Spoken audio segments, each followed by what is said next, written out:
Joseph Cornish has worked to save many endangered historic properties while employed by the Providence Preservation Society in Providence, Rhode Island, and Preservation in Worcester, Massachusetts.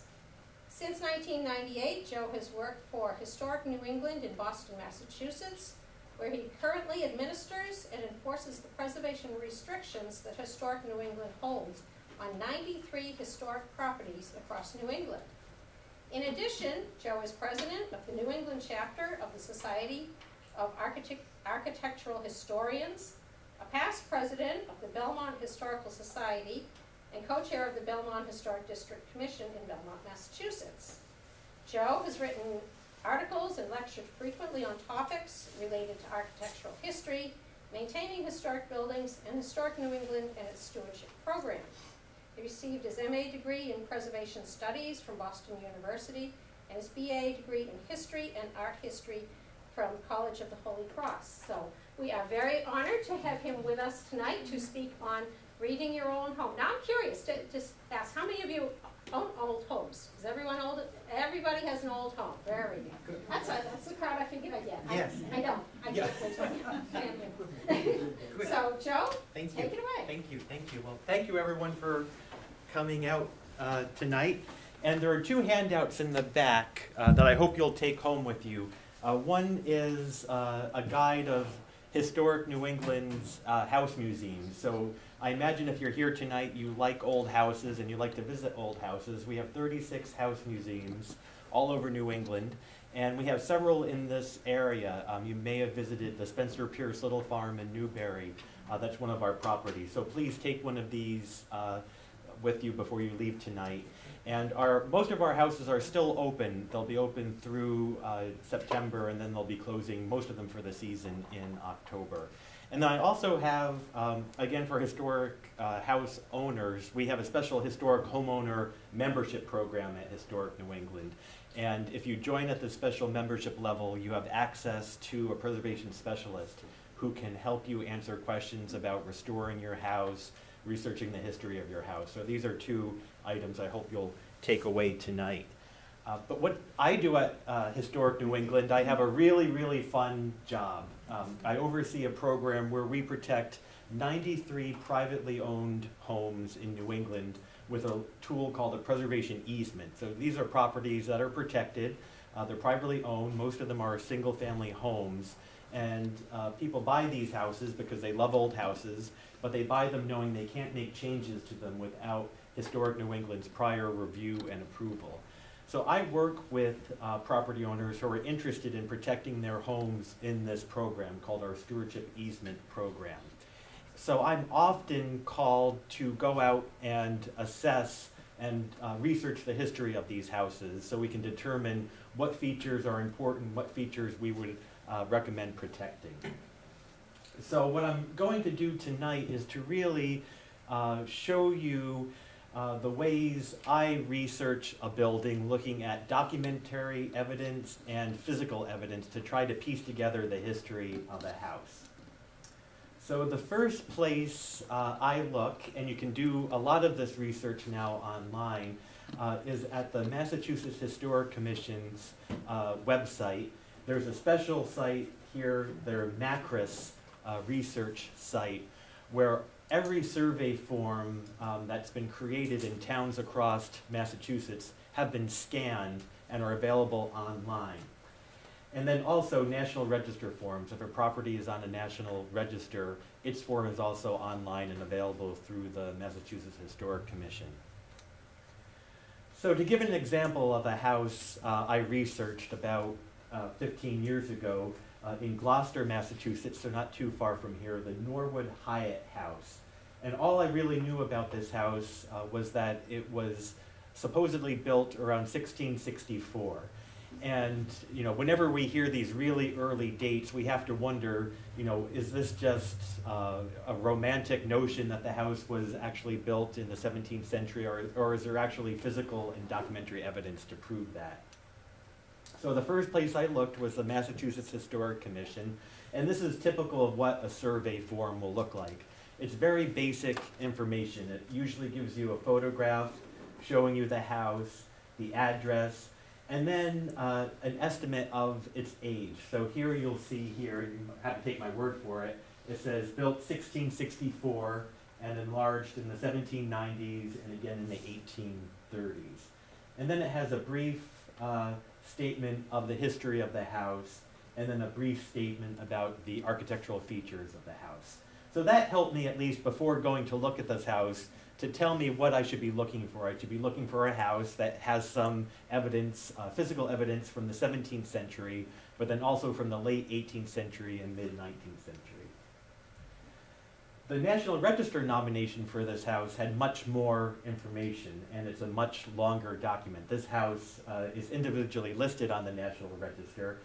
In fact, it wasn't at the time I visited this property. I wrote the National Register nomination after I visited this property. But just to show you, it tells you the basic information available through the survey form, but it has much longer explanation of the history and telling you deed research has been done and probate research has been done and where that, very in much detail, where that evidence is found and documented. And then it has a long bibliography of all the sources that have been used to compile the nomination.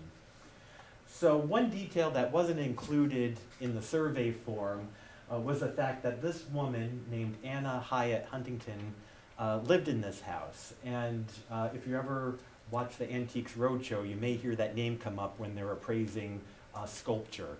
She was an artist who did a lot of sculpting in the late 19th century and early 20th century.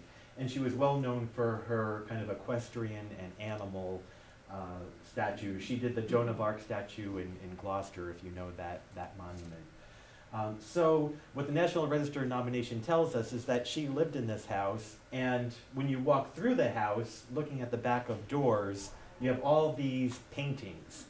When she would stay in this house in the summertime, and when the weather was rainy, she would paint on the backs of doors. So again, that's a piece of information that you wouldn't necessarily know. And this is just a really nice image that I'd love to share with people. This shows you the house is still owned by the same family. This is the room, and this is the door that leads into the room. So she was painting the views she saw into the room. So you can see the same chair, the same mirror, and even the same lamp all there. Another place to look, we have the National Register, we have the state survey forms, Historic American Building Survey forms, and Historic American Engineering record forms or records. During the Great Depression, when a lot of architects were out of work, they were able to find work documenting and measuring historic buildings. So here we have, a fairly ordinary looking 1.5-story house in Hingham, Massachusetts, the Samuel Lincoln House. It was built around 1730. And amazingly, in the 1930s, an architect visited this house and did drawings of every elevation, floor plans, and details in the house. So this is unusual. Not a lot of houses have this level of detail, but it's worth having a look at that website. One, it's just a fun place to look at early pictures of houses, if you like old houses, but sometimes you can find information about houses that you might not necessarily think have this level of documentation. Other easier places to go, and again, a lot of this you can do online through the assessor's webpage, is to look at the tax assessor's records, and then also to go to the building department, go to the town hall and look at the building department, ask them to pull the file on your property, and very often you'll find, if not, depending when your house was built, maybe the original building permit, or permits that tell you when other changes were made over time. So this is one house I did some research on about 10 years ago in Brookline, Massachusetts, a 2-family house.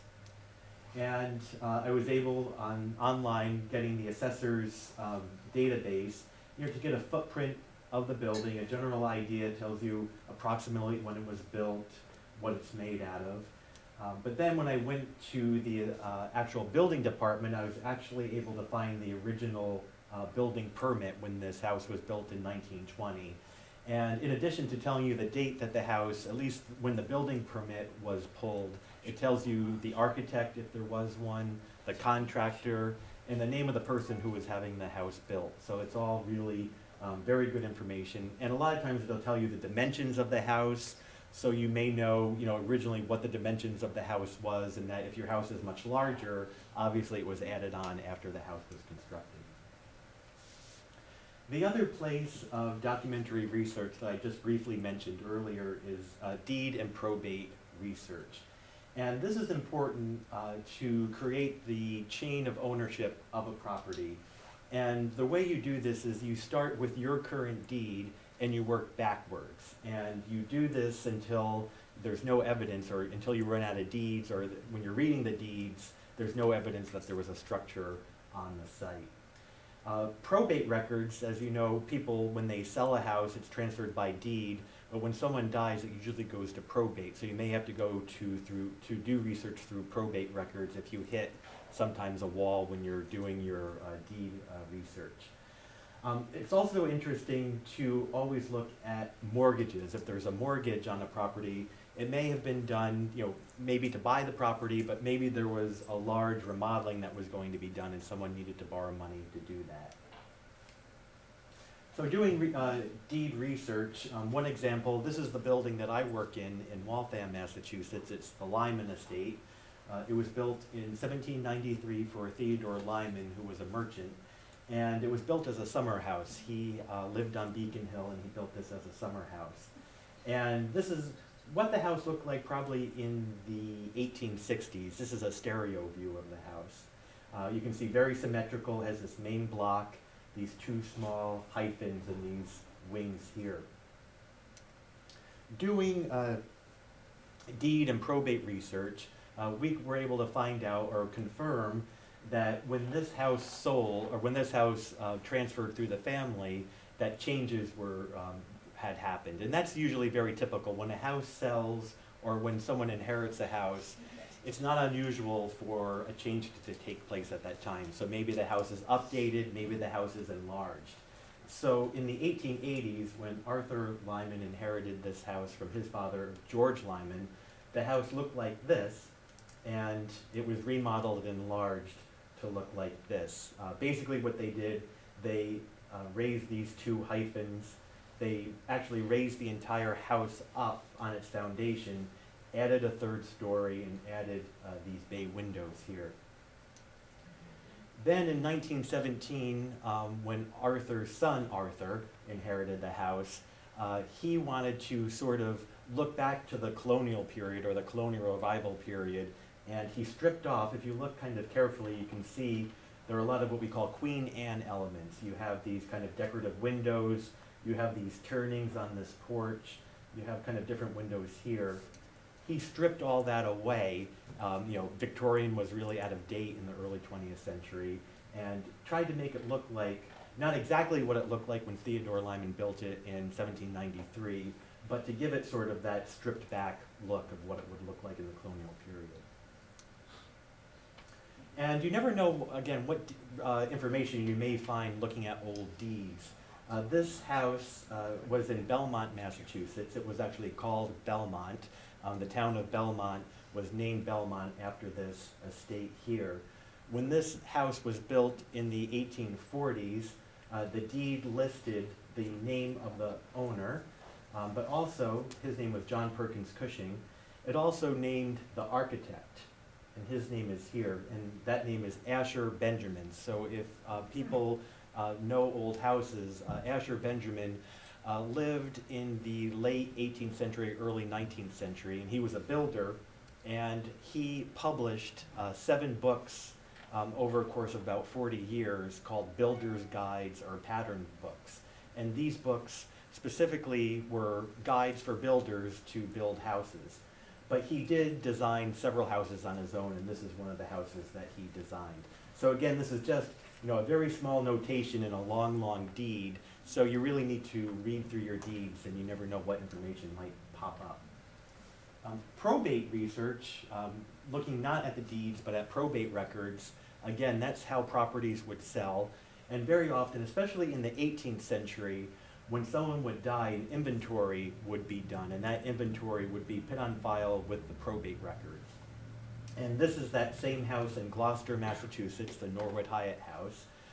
In I think that says 1708, when Francis Norwood died. This is the inventory, so it lists everything that was found in the house when he died. But what's interesting, I mean, that's a wonderful document, so you can imagine what the furnishings look like and what the house interior looked like. But if you think about how this was done, it was someone with a piece of paper walking room to room to room, so it can tell you what each room was used for. So someone would be in one room and they'd be writing down there are kettles, there are pots, there are cooking utensils, so obviously you know that is the kitchen. And then you can sort of look, all right, here's a fireplace with a beehive oven, this must be the room they were talking about. And then you'll start to, you know, it'll be listing maybe northeast room, and you can go in and it'll list all of the furnishings and all the personal effects that were found in that room. So you can start to piece together, this room was maybe used as a sitting room, this room was used as a bedroom. So a lot of information can be found in probate records also. And then local historical societies are great places. I'm sure the Historical Society here has great resources. I know you have images of the past. Those series are great for historic photos if you're doing research on your house. You also want to look maps and atlases, and I'll be talking about these in a little more detail.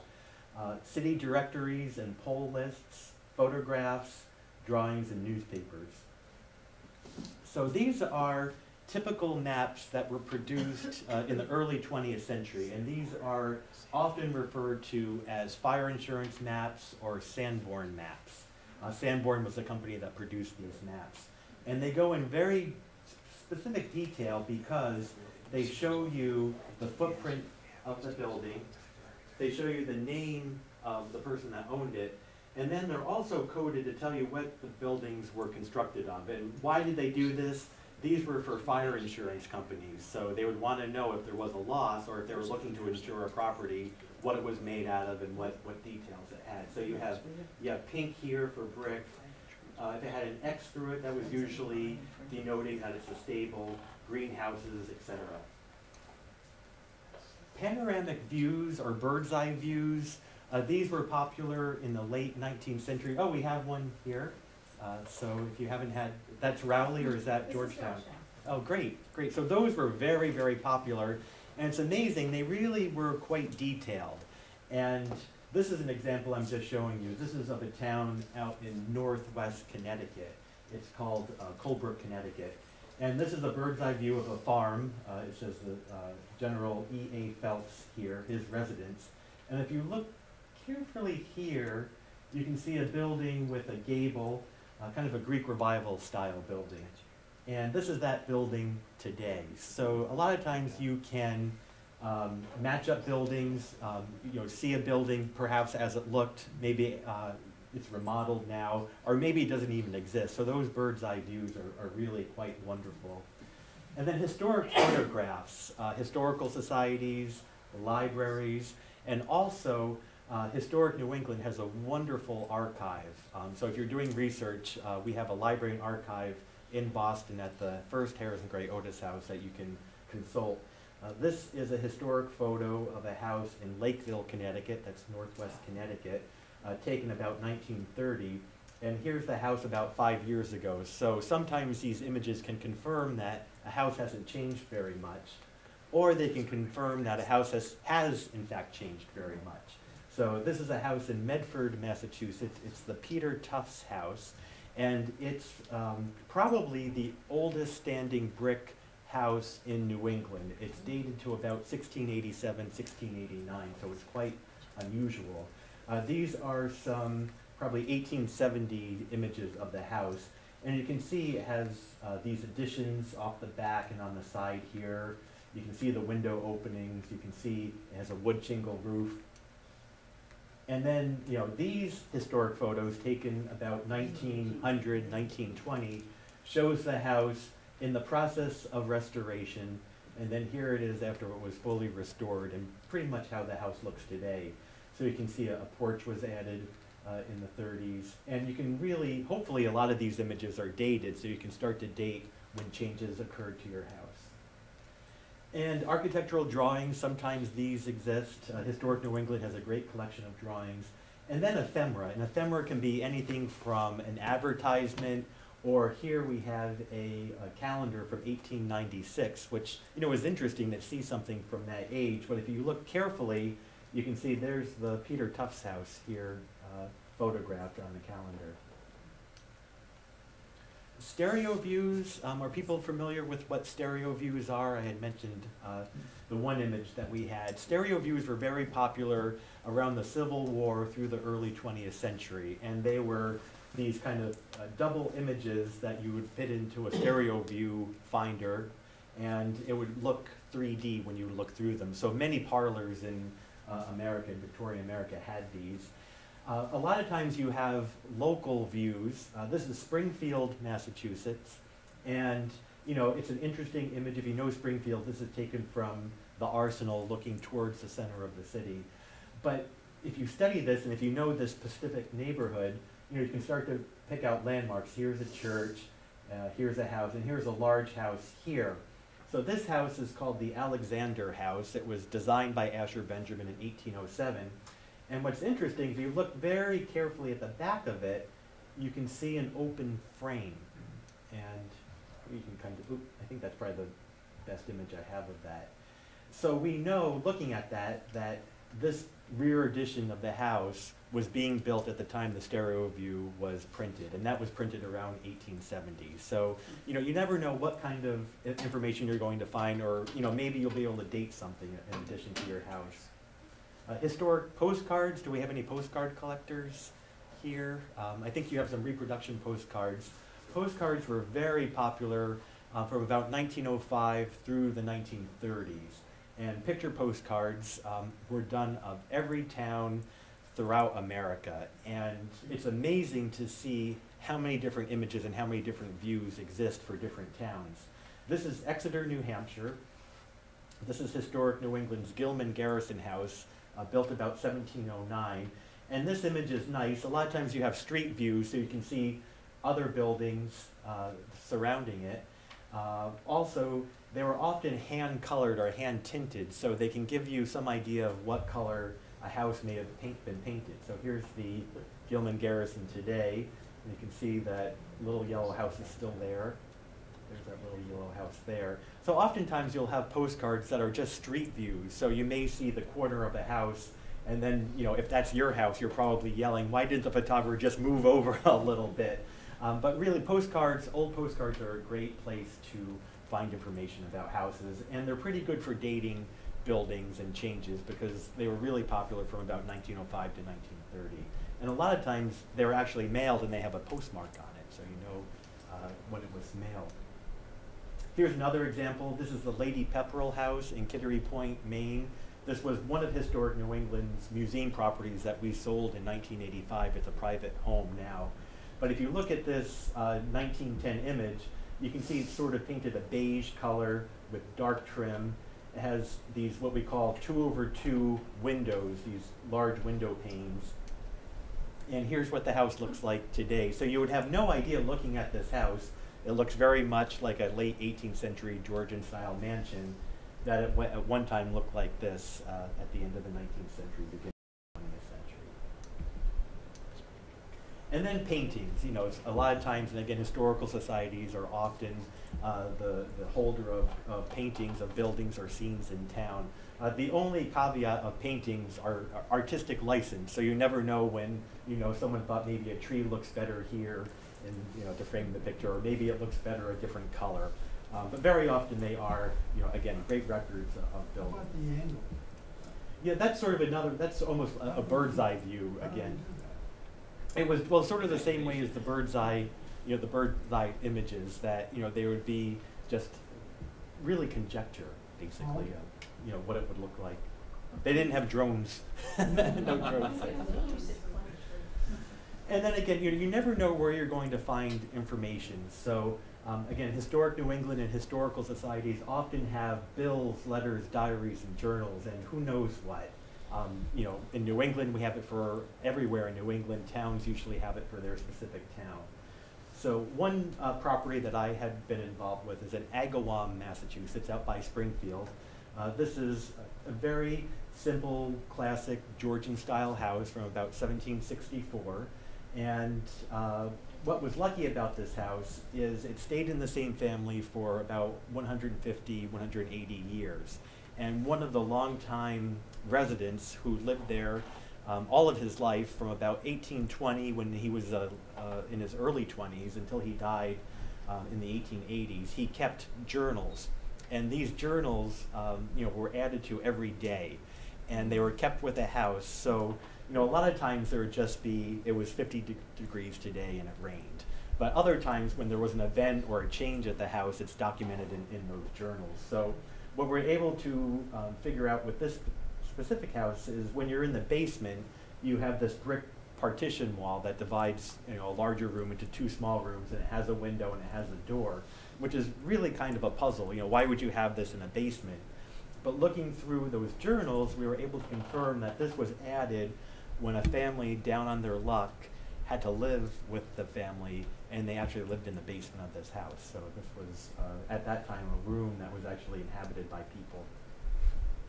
Not far from here, this is North Andover, Massachusetts. This is the Field Hodges house. It's right on Main Street. And this house was owned by a woman named Sarah Field for all of her life. She was born in 1885, and she died, I think, about 1990. So she was 105 years old. She wanted her house to be a house museum, and unfortunately, it just wasn't possible. But the great thing was she didn't throw anything out. And she kept all those journals, all those letters, and all those bills. So looking through that material, this great double parlor, it's a wonderful Greek Revival style house. We know, looking through some of the bills, that at one time a partition was created and actually stored in the barn, so the partition still survives. And looking at diaries, so we were able to find the actual bill in 1882 when that partition was put up. And then looking at a diary entry from the family from that same period, we could cross-reference that it was done when an elderly family member couldn't climb stairs anymore and needed a private bedroom on the first floor.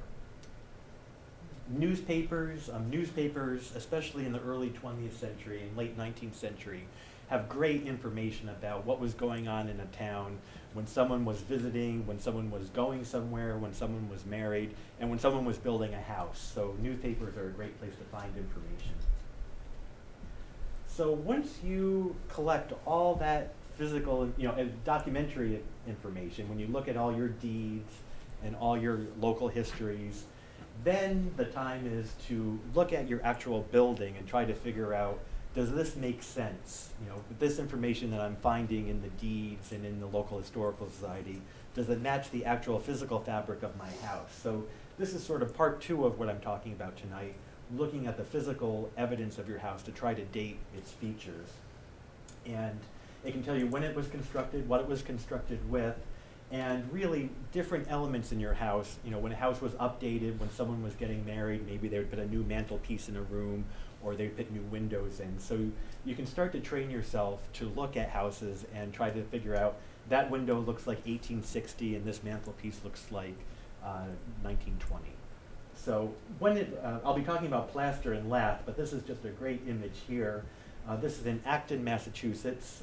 The actual plaster is missing, but the lath is still in place, and this is called accordion lath. So I don't know if anyone has this in their house. Accordion lath is actually a board that is pulled apart like an accordion, and then it's plastered over. And that was popular and used around 1800 to about 1830.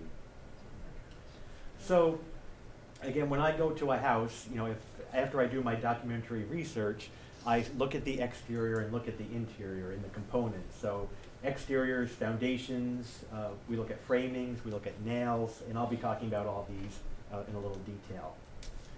But I was talking with someone today, about reusing building materials. And you have to remember that, especially in the 18th century, building pieces were not just like we do today, throw things to a landfill. Everything was reused. So you want to remember, especially in New England, Yankee thrift, where things weren't thrown away, they were reused. And this example is in New Canaan, Connecticut, when the front staircase of this 1780s house was remodeled around 1900 and this banister put in. The federal style newel post and railing was reused in the back staircase of the house. So you never know how things were going to be reused. But looking at the exterior of the house, you want to look at the chimneys, the roof material, the siding material, windows and doors. This is a house in Manchester by the Sea, Massachusetts, and it presents itself, looking at it, it's very symmetrical. Georgian-style houses, federal-style houses were usually very symmetrical with a center stair hall, center entry, and usually flanking pairs of windows. And you can see that all here. When you look at the windows, you can see they have what we call 6/6 window sash, and the window sash are the pieces that move up and down, and the individual bars are usually called mutton bars or dividing bars that divide the glass. In a Georgian-style house, you'd expect to find small, multi-paned sash. So this, would not be typical of what you'd expect to see in the 1750s, for example. This would be a more popular configuration in the 19th century. You'd probably expect to see what we would call 12/12 window sash, where you have actually 12 lights or 12 little panes over 12 little panes.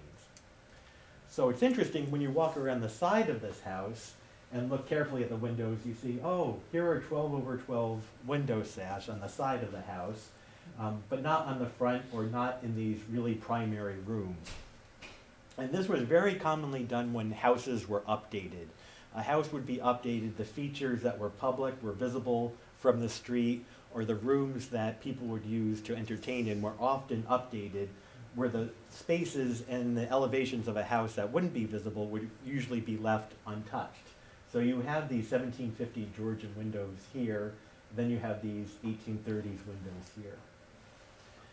Other evidence you can find, brick buildings often have history and can show where things were patched or where doors and windows once existed. This is a magnificent house in Medford, Massachusetts. It's the Isaac Royal House. It's a house museum, so you can visit it. It dates to about 1732, although there's an earlier 1690s core to it, and then it was expanded in the 1750s. It's unusual in that it has these wonderful brick ends, and if you look carefully, it's a little hard to see. You can follow along right here. You can see a difference in the brick material, the actual color of the brick, in the mortar.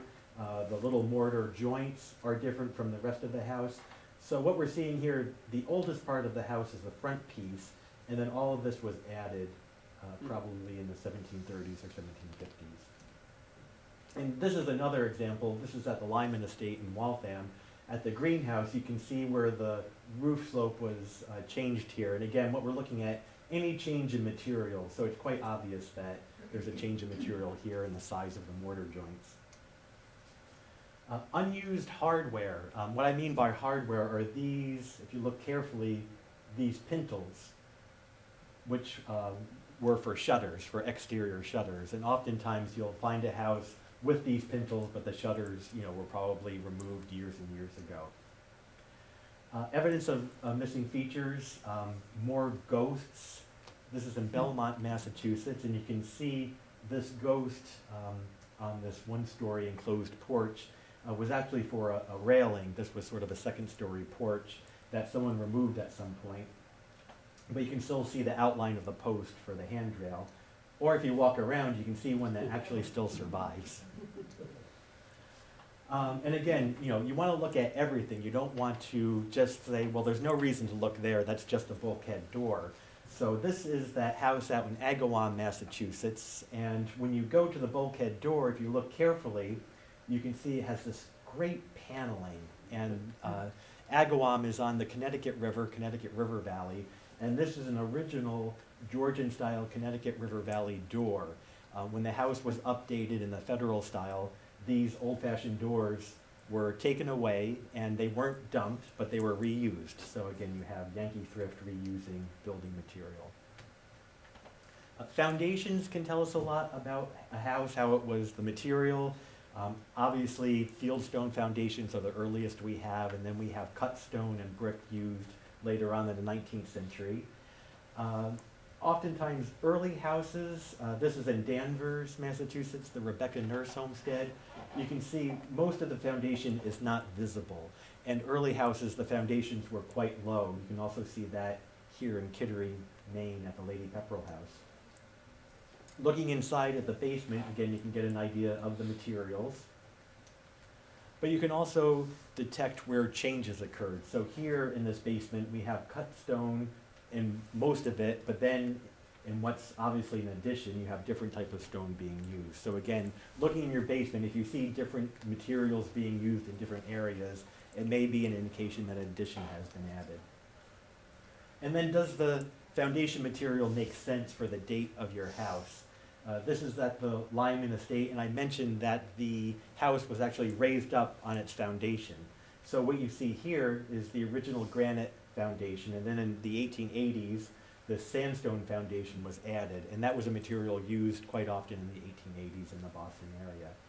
This barn is up in Sutton, New Hampshire, and it has, it's an 18th century barn, but it has a cinder block foundation. So which could mean either the foundation was rebuilt, or in this case, the barn was moved from another location and the cinder block foundation added.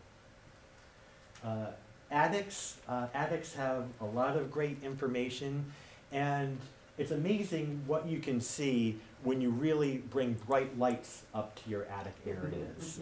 You know, usually we're just up there to put something away, you know, to open or close windows in the summertime and in the wintertime, and we don't usually pay a lot of attention. But attics very often were never updated, or, you know, so you have a lot of information that just for no reason needs to be changed. And you can very often see the frame or the skeleton of your building. Timber frame construction is typical for New England.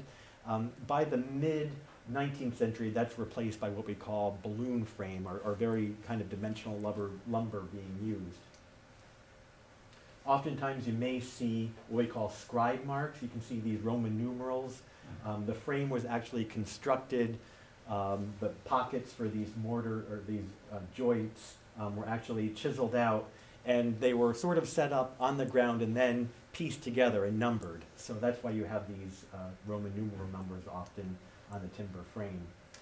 In the earliest houses, the first period houses of the 17th century, these frames were, again, heavy timber, usually oak, but they were meant to be exposed and part of the decoration of the house. So they'd be exposed, often whitewashed, and then often carved with these decorations here. This is what we call a chamfered beam with a lamb's tongue stop.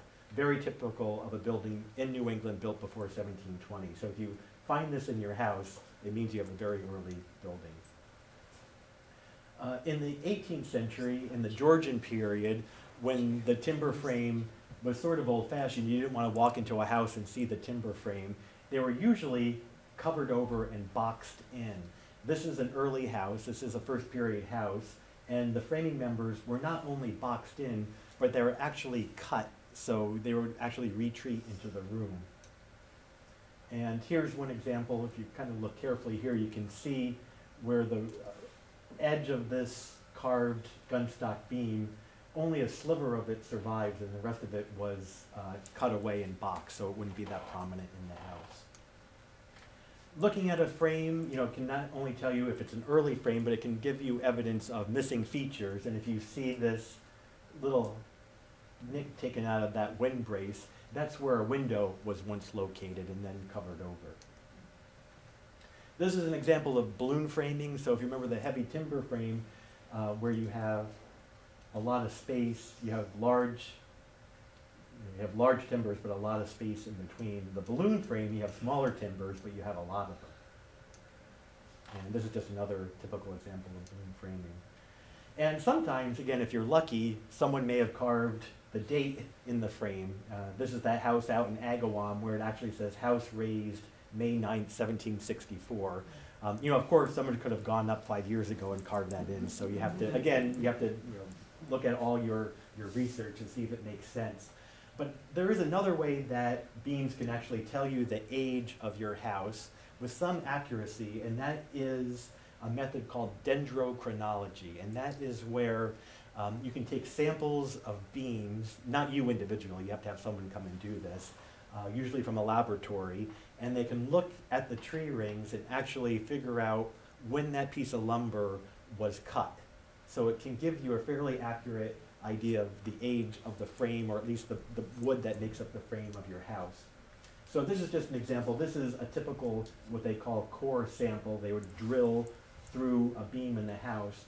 And the best samples are actually taken from wood that still has its bark on it. And you can usually find those in early houses, maybe in a basement area or in an attic where they just didn't need to finish the pieces. If you don't have a piece with bark, it's not the end of the world, but they like the bark because then they know they have the full size of a tree.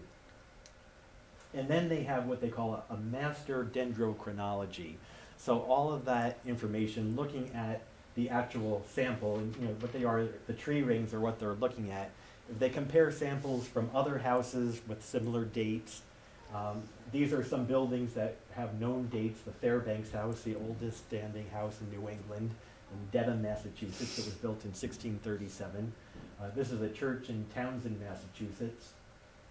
And this is an actual living tree that they were able to find out in central Massachusetts. So they took samples from all these, the tree and the buildings, and they're able to come up with, with some accuracy, samples that map from 1454 to 1997. So again, they would take a sample and line it up with these pieces to try to figure out the age of a house. Oh, is that because of the impact of climate on the tree? Exactly, exactly. So, if you had a rainy summer, you have a big ring. Gotcha. Wow. They reuse the beams. Well, that's the other problem, yes. And that happens a lot, that, either you're reusing a beam from an earlier house, or, maybe you have an addition that was added. So you may have a sample on one side of the house that says 1790, and then the other side that says, 1670. Looking again for irregularities, still in the attic, maybe you see some floorboards that are patched, which could be evidence that there was once a chimney that was taken down. Sometimes, openings in, or a change in the sheathing boards in the roof may tell you maybe there was a dormer at one time, or possibly, maybe a tree hit it, or there was a fire and it had to be replaced. This is a interesting house. This is in Brookline, Massachusetts. It's on a small street called 20 White Place, and this is an early 1680s building house that was moved in the 1850s. But in the attic, you can see evidence of where the large chimney stack once existed, and the owner of this house thought it was interesting and just created a skylight there, so you can kind of imagine what the size of that chimney stack looked like. And then if you look again at the frame, at the sides, the slopes, you can see some scarring here, or some patched in boards, and that's where there was a gable dormer at one time. Changes in framing techniques. So if you're in your attic and you see a heavy timber frame on one side and then turn around and see balloon framing, it's obvious that one side is older, so maybe you have the original house and then an addition. So this is the same house. This is in New Canaan, Connecticut, where the main 1780s part of the house has a heavy timber frame, but then when you turn and look at a wing, you have the balloon frame that was added about 1930. But again, when you see this, you always want to look at everything in your attic, and when you turn around, when I turned around in this case, you could see the actual original roof slope still in place with tin roofing and original wood shingles still in place. When this addition was put on in the 1930s, they just left all that. So it's a great record for us, telling us, what the roof looked like when it was constructed. At some time in the 19th century, it had a tin roof. This is in an attic in South Kingstown, Rhode Island. These are early sidewall shingles. When this house was doubled in size, in the attic, the old exterior wall, even with window openings, were left in place. And a lot of times you'll find clapboards and windows too, again, where additions were added on. People, we're kind of lazy. Why should I take this out? No one's going to see it, and it survives in an attic. And again, attics often escape remodeling. This is a staircase in Bedford, Massachusetts, and most of the house was completely stripped. In fact, this house was on this old house about 3 or 4 years ago when they did the house over in Bedford, Massachusetts. And there was not a lot of architectural detail left, but amazingly in the attic staircase, original to about 1720, was still in place. with its original turnings that you can see here. So we know what the original staircase down on the first story looked like when it was constructed. It had these same turnings. And attics are often storerooms for architectural elements. And please, if you have doors or trim, molding in your attic, don't be tempted to throw it away. It's really an important record for your house. Or, you know, if you have some damage and you need to replace some molding, it's nice to have some molding to put back in place. But we always recommend when someone is doing a large-scale renovation to their house that may require removal of a door or removal of a window, that you don't throw it away, that you label and store it back in the house or somewhere on site. And then attics can also be the showplace for evidence of a traumatic event of your house. This is the Lady Pepperell House in Kittery, Maine, which in the 1940s had a fire that completely destroyed its roof. And looking at the house, you may not know that, but the original charred roof frame still survives in the attic. Why do you think they kept that? Just to... It actually, Historic New England owned it at that time as a house museum. And we made the decision, Historic New England has always been dedicated to keeping original building fabric. So we wanted to keep, since that roof timbers survived, we thought we would just put a roof over it. Also in attics, you may find that they were used for workspaces or living spaces. Can anyone tell me what they think they're seeing here? Smoking. Yep, smoke chambers. This is an early smoke chamber in Woodbury, Connecticut from about 1730. And this is in Kennebunk, Maine in an 1805 house where they would actually smoke meats. And then again, they were living space. Attics were oftentimes used for living space. Sometimes you have unfinished fireboxes that were used to heat these spaces when you had overflow guests or servants. And sometimes you'll find these partitioned rooms. You'll have a completely unfinished attic, but you may have one partitioned room where oftentimes servants would live or other family members. This is a great example of a partitioned room in Hingham, Massachusetts. It's the General Benjamin Lincoln House. And the servant for General Lincoln had his own room in the attic and had this little sliding partition window so he could have some privacy.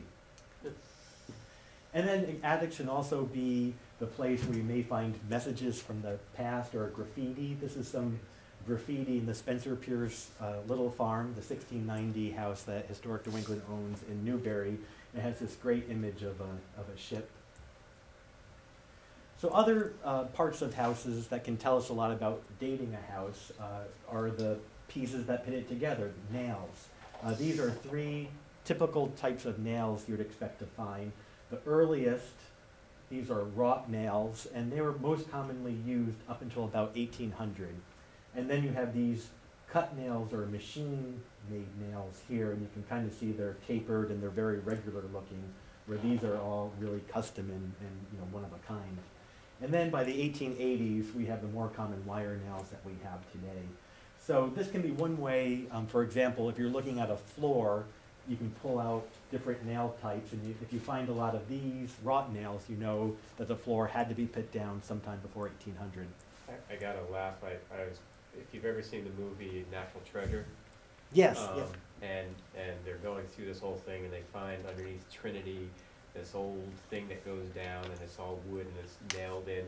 And he grabbed onto one, and he was pulling the board apart. And now this thing was built way back in the early 1800s, probably 1700s actually, and it was a wire nail that was in there. Yeah, so it couldn't have been. The movie. But or a lot of times too, a carpenter may have had a huge stash of wrought nails, and he's using them, into the 1830s. Or same with these nails too. And then lath. I mentioned the lath in that room in Acton, Massachusetts. Lath is the wood that your plaster wall, your plaster finish is attached to. And the earliest were hand riven, so kind of like the wrought nails. Again, they were individual pieces that were actually riven and then applied with wrought nails. So you can pull the nails off, and if they're wrought nails, you have an early plaster wall. Here's the detail of that accordion lath.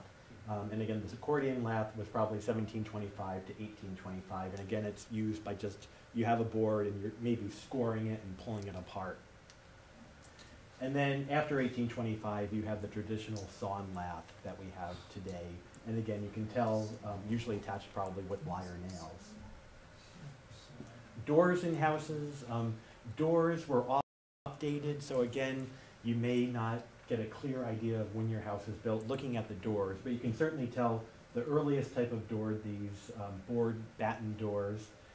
Georgian period doors have the larger panels, and then into the Federal period and Greek Revival period, in the 19th century, you have these 4-panel doors. When were the batten doors stopped? They were, well, you know, they would be used throughout the 19th century also, but usually in attic locations. So again, you know, they're very But practical, front doors? cheap. Front doors, when did they stop? That would probably be about 1720. Then you have you have these panel doors coming into place. And here are some very nice early batten doors in Hingham, Massachusetts. And then also looking at the hardware, you have these strap hinges, handmade strap hinges, and then these handmade latches.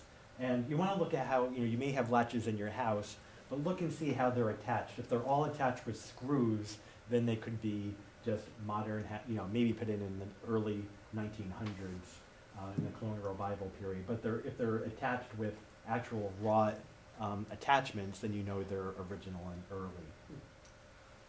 And here are typical handles or latches. We have what's called the Suffolk latch here. These were the very common ones, usually used in attics and you know, areas you wouldn't generally see.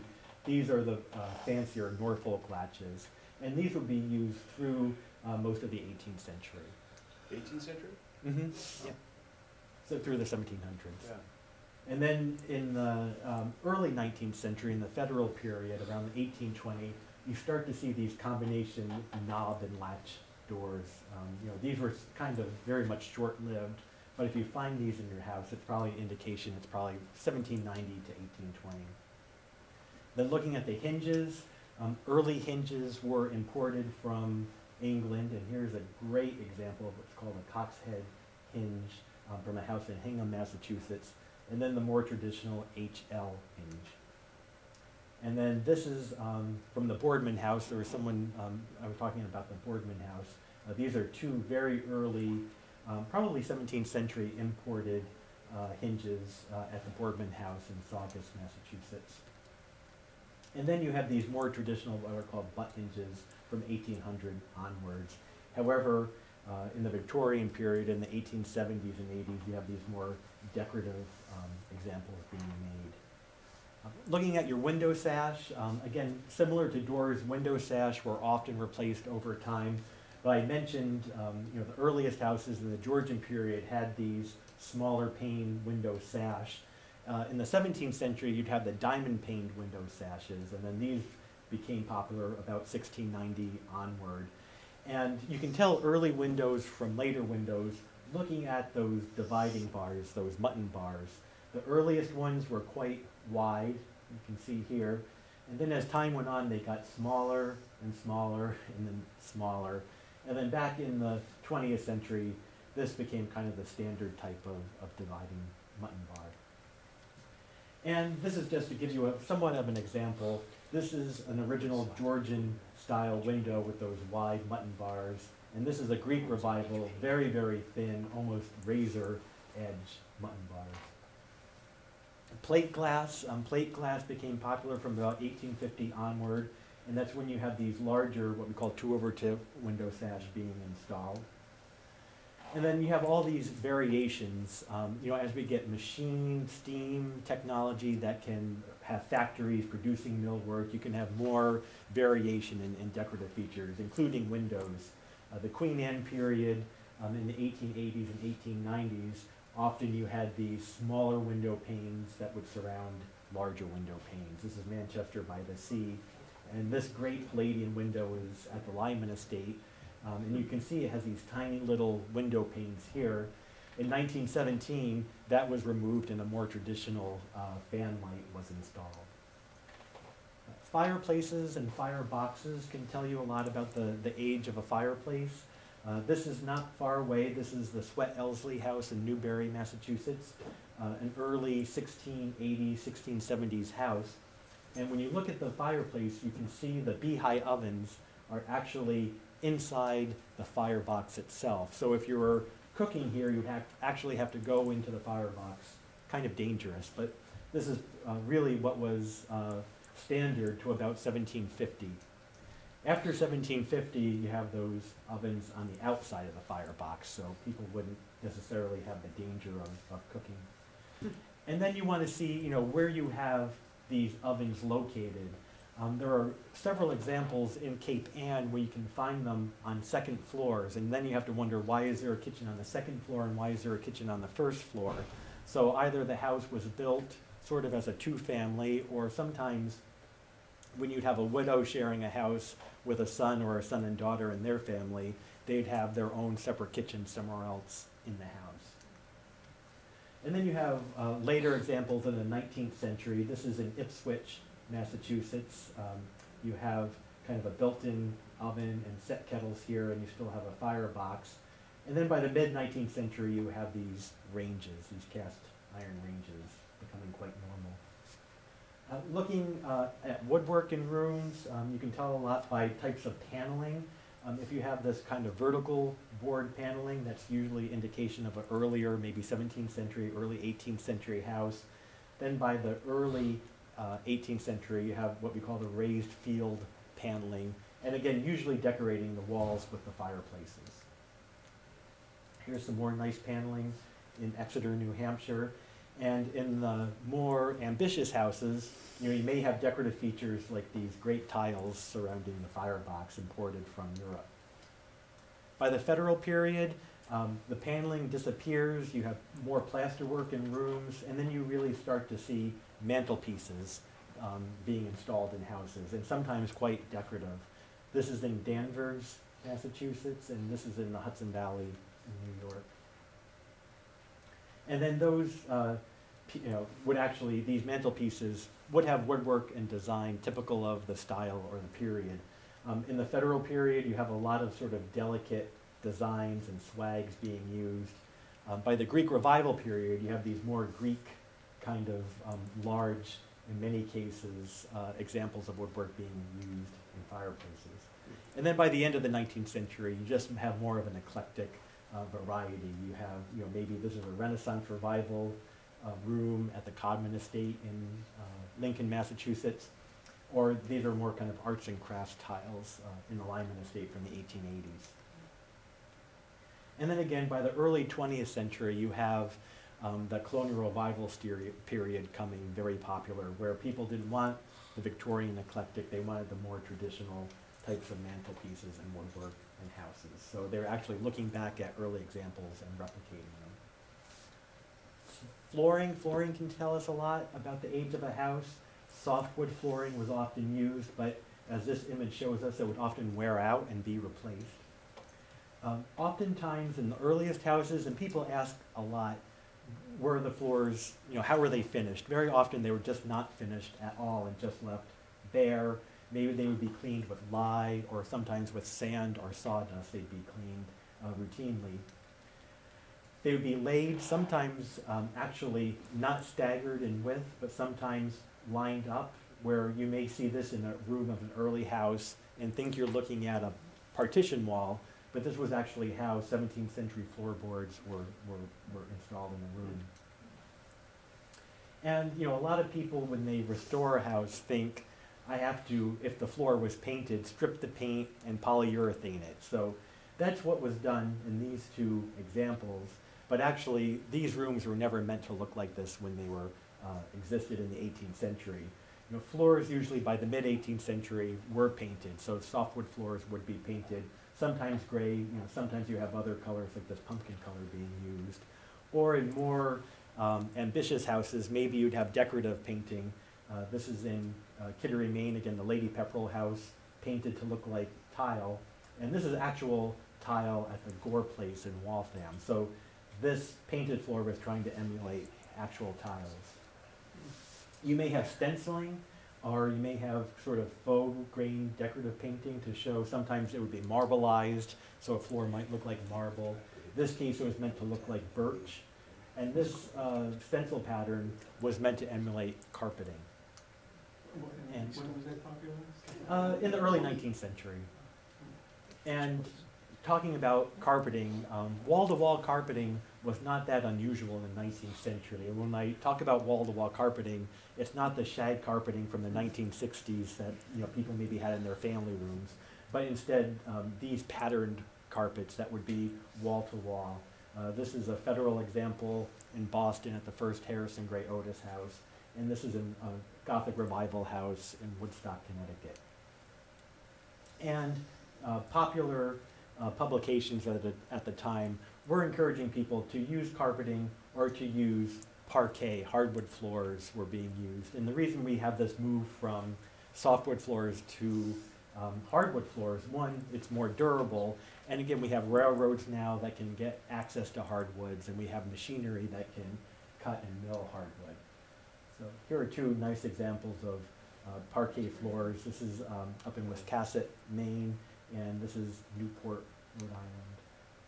And then by the end of the 19th century, hardwood becomes very common and really the standard in houses. And here's a later 1920s edition showing that really traditional kind of maple hardwood floor that a lot of 1920 colonial revival houses have. Linoleum floor covering, you may find fragments in houses, very popular in the late 19th century and early 20th century. And again, you never know where you're going to find fragments, sometimes under thresholds of doors. This is some straw matting that protected this very early carpet runner in the staircase in Exeter, New Hampshire. And what's amazing, this house from about 1800, it didn't have gray and somber colors. It had very bright interior and fabrics decorating it. Wallpaper fragments, oftentimes, again, people would save scraps. These are two examples of closets where when wallpaper was changed in a house, instead of throwing the scraps away, they put them up in the closets. So we have a great history of the wallpaper that was used in this house. Paint analysis, similar to the dendrochronology where you need to hire someone to do that sample. There are specialists who can do paint analysis of building. And what they do is they scrape paint from wood, from plaster, from different parts of a house, and then they chemically analyze it. Not just early on, early restoration in the 20th century, people would just sort of eyeball colors.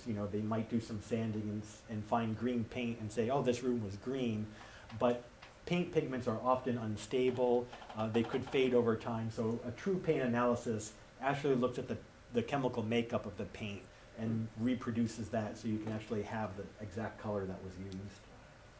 And then you never know, what evidence you're going to find. Every house is unique and every house has its own story to tell. This is a signature in a house in Acton, Massachusetts. And when you look at this and compare it to your documentary evidence, maybe you'll find someone, in which we did, someone with this last name lived in the house. This is a great example of a signature in a window pane that someone did. We thought maybe with a diamond, which is kind of romantic, but we later found out it was with a needle from a Victrola. So you never know how those are going to be named. But this, again, trying to trace the name if it matches someone who lived in your house. Another kind of interesting place where you might not expect to find information about your house. Some larger houses have these annunciator boxes that actually tell us what names of rooms were. You have parlor, you have garden chamber, bow chamber. Fuse boxes, are more common in houses, and actually you may have old, written labels that might say Barbara's room or sewing room. So again, looking at those, might tell you some information about how different rooms were used. And then finally, I want to end with what do we do, moving forward for people who are going to be researching our houses. So whenever you're doing a project or a restoration project or an addition and you uncover something interesting, before you cover it up, please photograph it and document it. So here we have some early roof shingles exposed when a new bathroom addition, a bathroom wall was taken down because it has a lot of rot, and this was exposed. Before it was covered over, we wanted to photograph it. This is in Hingham, Massachusetts. This is some very early, what we think may have actually been exterior plaster work at this house in the 17th century. that was uncovered when they were doing some framing work. Here, this was some sidewall shingle replacement that was being done, and what we could see when the shingles were removed, you could see where there was a door here and a window here at one time. I found an interesting thing when I was recladding my house. I pulled off one of the 4-foot clapboards and saw actually the name of the mill that made it on the back and the year that it was. So yeah, Really that, cool. that information is great, you know, and you keep, hopefully you made a record of that. I have So, a book. yeah. I just So the kept other it. people will know. It was Jackson Lemon, 1986, right? This was in a pantry where some shelves were taken down. Some early wallpaper was found behind it, so, you know, again, it gives us some information about how a room may have looked. And this is an image I'll end with. This is someone in Brookline, Massachusetts, when they uncovered this in their wall. Before they covered everything up in the room, they thought, this is kind of neat, so they made a viewport. So they put sort of a glass piece in, so you can see the early plaster lath, ribbon lath, the actual plaster, and then some 18th century wallpaper that was left in place. So- Joseph, would you be willing to put that slide back up that had all the websites? Oh, sure. I didn't get them all. Yeah, I'll just go back.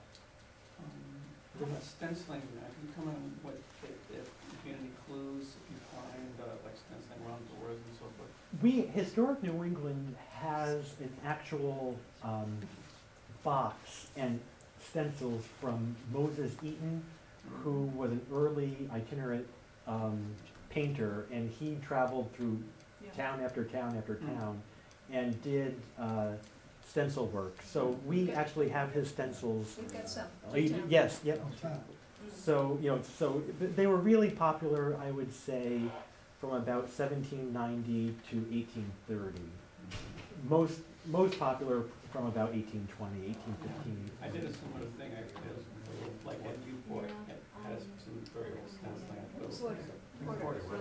Yes, and that's great because, you know, a lot of times it may not be in great condition, and, you know, you have to make a decision. You want to live in the house, but do you want to live with something that's appealing? Sorry, just taking a minute. No, but it'll be helpful, thank you. Were there any other questions? I'm a member of Historic New England, and I always, like, say for the Jackson House, that they took the time to do chamfering and like the Sweat Isley, this chamfering. I always think like when they're, say the Jackson, where that was like a shelter, kind of like a shelter where so many the families had slept, but they took the time to chamfer. Is that because it was from, they were coming from England, or what they were used to, or? Exactly. Or was it to show, not show off, but you know what I mean? Well, they were What was it? you know, they were importing what they Knew? lived with in England. So they, and that was the way framing was decorated in England. So it's interesting, different regions and different carpenters over time would maybe have variations. So I think Ipswich, for example, has very different carving than what you might find in Plymouth, Massachusetts. How about like in Connecticut, you work in Connecticut, do they Conne- have that too? Connecticut does, yes, yeah. We find Connecticut, Rhode Island, Massachusetts, and then of course the Jackson House. You know, we find that. The different variations we find in Connecticut, more stone was used in buildings, so instead of brick chimneys, you'd have stone chimneys and fireboxes. And same with Rhode Island. In Rhode Island, you would actually have what they call the stone ender, so you'd have not just a stone fireplace, but the whole end wall of the house might be in stone. So there were variations, but, you know, really, in some of the service areas, you wouldn't expect to find the carving and the chamfering. But in the primary rooms, the bedrooms and the parlors, kitchens ordinarily wouldn't have chamfering and decorating. But the primary rooms, again, where people from the outside might be coming to visit. What would stoves used for heating rooms rather than fireplaces? Probably, you start probably around the 1820s and 1830s, you start to have parlor stoves. And, you know, some early houses, one of the best houses we have with early technology is the Runlet May House in Portsmouth, New Hampshire. And that has a very early gravity heating system in it, where you have soapstone floor vents. You know, you had some kind of furnace in the basement, and then it just, you know, rose through the rest of the house. Do you know when, Oops, I'm sorry. On deeds, going back to when you're talking about the paperwork, do they always indicate whether there's a house on the property? No. They're not No, required? no, no. You know, usually they'll say, you know, and all, you know, some of the early deeds do specifically say dwelling. Right. And that's, I would say probably the early deeds are more specific. And then as you get later on, it's just, you know, the land and all of its improvements. I grew up in a house in Peabody that rumor had it had been moved, and it was supposedly a super old house, like a 1600s house, and then had been moved in the 1850s to where it was now, or is now. But did they move houses quite a bit, Ben, before? Yes, Right. yeah, absolutely, So absolutely. that's really difficult. We actually think the house may actually be a really famous house, the Southwick home that was disappeared from records in the 1850s. They assumed it burnt down, but we suspected it may have been that house. You'd have a No lot one's of, ever researched it. and it seems like in the winter time too, you'd have a lot, you know, when there was ice or when the ground was hard, Right. you'd have a lot of buildings. And there were no lines to it. Exactly, right. And that's when, you know, the maps, although, you know, an early house like that, you may not have a map that Right. it would be evident on. do you know when tin shingled roofs were around? Probably, I mean, they weren't that common on houses, Right. in this area. Yeah. You know, you'd often see them used probably in the mid-19th century, and more often it would be for outbuildings or barns. Yep. And, you know, now Vermont, on the other hand, it's much more prominent. And Yeah, not a tin, but more of a shingle. You know, Is it like interlocking shingles. that would be late 19th century, early 'Cause we have 20th a century. house that's 1864, Mhm. but it's always been known as a tin roof house, and I don't know if it was back from the very beginning. I think it is. I would say so. Yeah, I would say that Yeah. you start to, and again, that's when you have factories and you have, Right. you know, mass-produced building parts like that. When did you say the mill lath started getting used? After 1825, 1830, the accordion lath was really probably from around 1720 to about 1800. Well, great. Well, thank you, everyone. Thank you. I'm glad Joe mentioned a number of times actually that local historical societies are good sources for information. And so I'm going to get in one more plug because some people showed up late. We do have brochures at the back of the room for the Georgetown Historical Society. We have a website, we have an email address, and we have a Facebook page also. We do have a lot of resources. We have books, we have maps, we've got a big database. I personally do some deed research. I've done quite a bit deed and probate, and I'm always happy to help people. So if anyone has questions regarding their search for their house's history, please feel free to contact me, and I'm happy to help. So I hope you'll pick up one of my brochures. Joe has some brochures also in the back that I hope you'll pick up. And grab some refreshments on the way out. We still have plenty. And thank you all for coming. Thank you. Go get one. Another question on the house.